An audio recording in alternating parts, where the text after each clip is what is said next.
Ils sont tous deux apprentis pâtissiers à Bordeaux et prêts à partir pour un séjour de 6 mois en Finlande. Réveil quotidien à 4 h du matin pour Anne-Lise, qui vit en internat chez les Compagnons du Devoir. Un grand bol de chocolat pour le moral, avant d'affronter une longue journée dans un atelier de pâtisserie. C'est pas trop dur, c'est des horaires? C'est compliqué au début.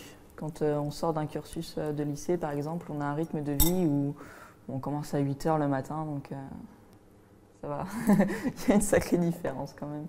Donc il faut prendre le rythme, mais après c'est bon, hein, ça roule, quoi. Dimitri, lui, vit chez ses parents. Petit café servi par sa maman, puis recherche sur les parcs nationaux finlandais. Dimitri a passé 1 an en fac d'anglais avant de découvrir sa vocation. L'apprentissage, c'est aussi un très beau moyen d'apprendre un métier. Et j'ai préféré suivre ma passion et exercer plutôt que de me lancer vers un métier qui m'aurait peut-être fait gagner plus vite, plus d'argent, mais qui m'aurait pas plu toute ma vie. Dans quelques jours, Anne-Lise et Dimitri seront accueillis dans un centre de formation finlandais. Cours de langue, bourse mensuelle de 700 € en moyenne, couverture sociale. Ce nouveau dispositif calqué sur le fameux programme Erasmus pour les étudiants vise à renforcer leurs chances sur le marché du travail.